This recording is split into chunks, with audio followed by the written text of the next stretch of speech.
चंदन नाम है उसका, लेकिन अब कोई उसे इस नाम से नहीं पुकारता। लोगों के लिए वो एक लंगड़ा भिखारी है, जिसका चेहरा जले हुए होने के कारण बहुत ही भयानक दिखता है और जो मॉल के बाहर भीख मांगता है। 1-2 रुपए दे दो साहब, भगवान के नाम पर दे दो। हटो हटो, दूर हटो। चंदन के कटोरे में कोई कुछ पैसे डालता तो कोई उसे देखकर नाक भौं सिकोड़ कर आगे निकल जाता, तो कोई उसे दुत्कार देता। कहते हैं जीवन बहुत बड़ा जादूगर है। अगले पल में ये कौन सा जादू दिखाकर आपको चकित कर देगा, ये किसी को नहीं पता। चंदन के जीवन में भी ऐसा ही कुछ घटा था। आज से 1.5 साल पहले वो बिल्कुल भला चंगा था। वो एक छोटा सा खाने पीने का ढाबा चलाया करता था, लेकिन एक दिन उसकी दुकान में शॉर्ट सर्किट के कारण आग लग गई। वो बेचारा उस समय दुकान के अंदर ही था। बचाओ बचाओ, दुकान में आग लग गई है, मैं अंदर फंस गया हूँ। आग तो बुझी, लेकिन सब कुछ खाक करके चंदन का सारा सामान जलकर राख हो चुका था। उसका चेहरा और एक पैर बुरी तरह जल गया था। लोगों ने उसे अस्पताल पहुंचाया। उसकी जान तो बच गई, लेकिन उसका एक पैर खो गया। उसके चेहरे पर जलने के कई निशान बन गए। उसके दोस्तों और रिश्तेदारों सबने उसका साथ छोड़ दिया। सिर्फ उसकी बूढ़ी माँ ही उसके साथ इस विपत्ति की घड़ी में थी। कई महीने इलाज में लग गए। सारी जमा पूंजी खत्म हो गई।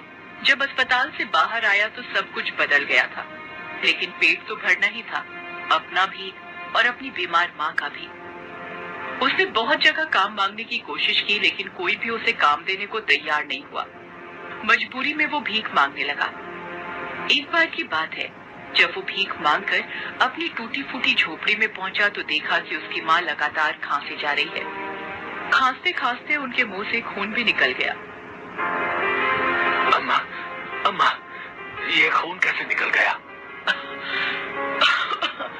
पता नहीं बेटा, ये खांसी तो जा ही नहीं रही है। रुक माँ, मैं खांसी की दवा लेकर आता हूँ। अरे छोड़ ना बेटा, कोई फायदा नहीं दवा का। लगता है अब मैं ज्यादा दिन नहीं बचूंगी। ऐसा मत बोल माँ, तू ही तो जीने की हिम्मत है। तेरे बिना तो सब खत्म हो जाएगा माँ। माँ के मना करने के बावजूद भी चंदन दवा लेने निकल गया। वो एक दवा की दुकान पर गया। अपनी दुकान पर एक भिखारी को घुसते हुए देखकर दुकानदार ने उसे हड़का दिया। अरे अरे अरे, यहाँ कहाँ घुसे चले आ रहे हो? ये कोई भीख मांगने की जगह है, चलो भागो यहाँ से। भैया, मैं भीख मांगने नहीं आया हूँ, मुझे दवा लेनी है। भैया, मेरी माँ को बहुत खांसी हो रही है। आज तो खांसते खांसते खून भी निकल आ रहा है। अरे तब तो उन्हें अस्पताल ले जाओ, ये तो कोई गंभीर बीमारी है। भैया, कल मैं उन्हें पास के सरकारी अस्पताल ले जाऊंगा, अभी, जिससे मेरी माँ की खांसी ठीक हो जाए। भैया, दुकानदार ने चंदन की जिद पर एक दवा बोतल निकाल कर दे दी। ये लो, 50 रुपए दो। 50 रुपए? चंदन ने जेब में हाथ डाला और पैसों को एक एक करके गिनने लगा, लेकिन वो 15 रुपए ही थे। भैया, मेरे पास तो 15 रुपए ही है। अभी मुझे ये दवा दे दो ना, बाकी के पैसे मैं कल दे दूंगा। क्यों, कल तेरी लॉटरी लग जाएगी क्या बे भिखारी? चल चल, बहुत देखे तेरे जैसे। मैं यहाँ धंधा करने बैठा हूँ, मुफ्त में दवा बांटने के लिए नहीं बैठा। पहले पैसा लाओ फिर दवा ले जाओ। चलो भाग यहाँ से, जाने कहाँ कहाँ से चले आते हैं दिमाग खराब करने। चंदन निराश होकर दुकान से निकल गया। वो पूरे रास्ते यही सोचता रहा कि इंसान के पास पैसा नहीं है तो उसकी इज्जत कोई नहीं करता। बिना पैसों के ये दुनिया नहीं चलती। एक न एक दिन लोग मंदिर से भगवान की मूर्ति भी निकाल देंगे और पैसों की पूजा करनी शुरू कर देंगे। वो अपने घर पहुंचा। उसकी माँ सो गई थी, लेकिन वो बेचारी नींद में भी खांस रही थी। उसे देखकर चंदन मन ही मन सोचने लगा, हे ईश्वर, मेरी मदद करिए। मुझसे मेरी माँ की हालत नहीं देखी जाती। मेरी मदद करिए ईश्वर, मेरी मदद करिए। अगले दिन चंदन अपनी माँ को पास के सरकारी अस्पताल लेकर गया। डॉक्टरों ने उसकी माँ की जांच की। जांच के बाद उन्होंने जो बताया, उससे चंदन के पैरों के नीचे की जमीन खिसक गई। तुम्हारी माँ को फेफड़ों की गंभीर बीमारी हो गई है।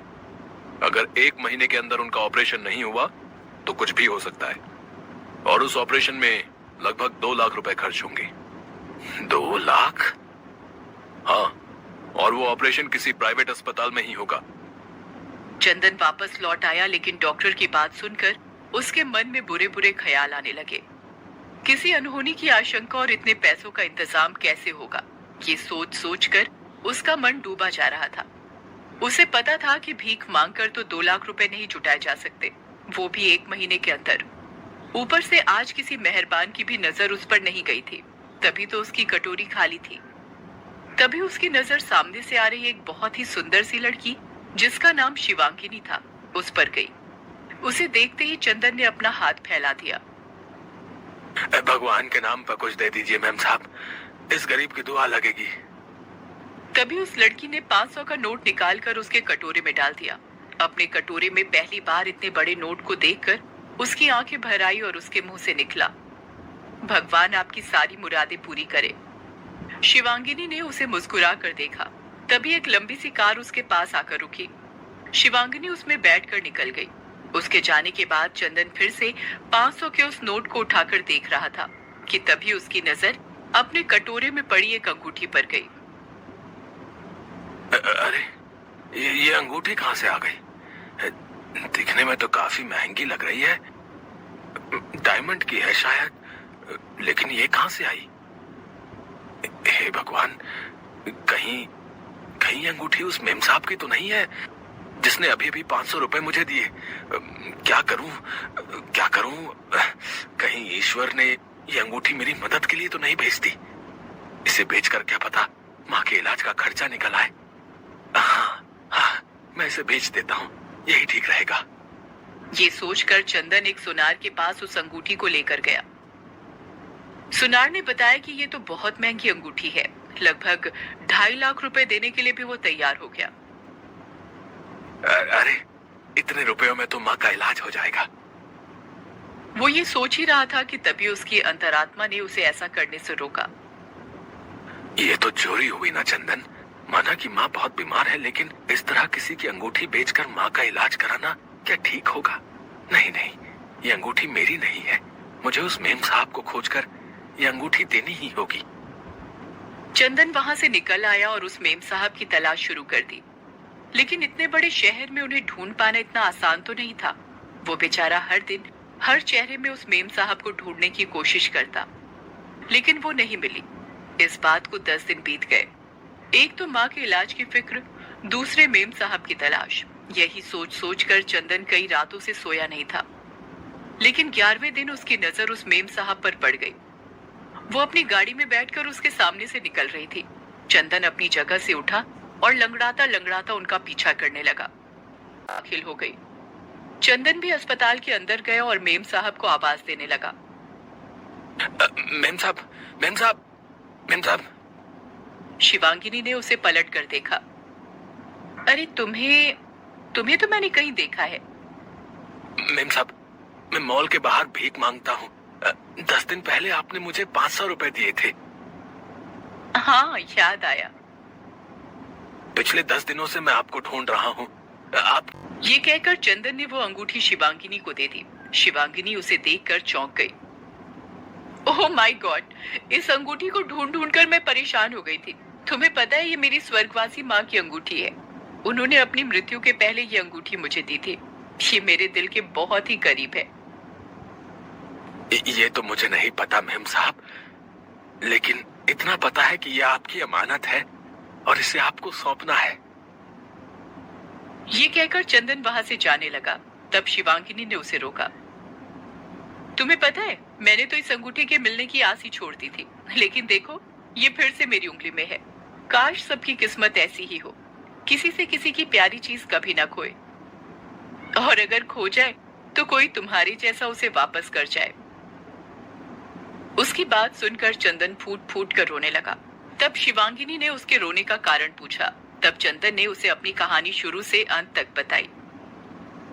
चंदन, तुमने मेरी माँ की निशानी मुझे वापस दिलाई। तुम्हारी माँ को मैं कुछ नहीं होने दूंगी। इसी अस्पताल में उनका इलाज होगा और मैं करूंगी उनका इलाज। डॉक्टर शिवांगिनी करेगी उनका इलाज। क्या क्या कहा? आप डॉक्टर हैं? हाँ, मैं इस अस्पताल में नौकरी करती हूँ और हाँ, आज से तुम भीख नहीं मांगोगे। मैं तुम्हें यहाँ के मालिक से कहकर काम दिलवाऊंगी। तुम इस अस्पताल में अपनी कैंटीन शुरू करो। चंदन की माँ को ऑपरेशन सफलतापूर्वक हो गया। चंदन शिवांगिनी के अस्पताल में अपनी कैंटीन चलाने लगा। उसने जी तोड़ मेहनत की, अच्छी आमदनी शुरू हो गई। फिर उसने शहर के एक पुराने होटल को खरीदा। उसे भी उसने नया सा बनाकर काम शुरू किया। धीरे धीरे उस शहर में उसके 5 होटल हो गए, लेकिन वो रुका नहीं, क्योंकि उसका लक्ष्य तो कुछ और था। धीरे धीरे उसने और पैसे जमा किए और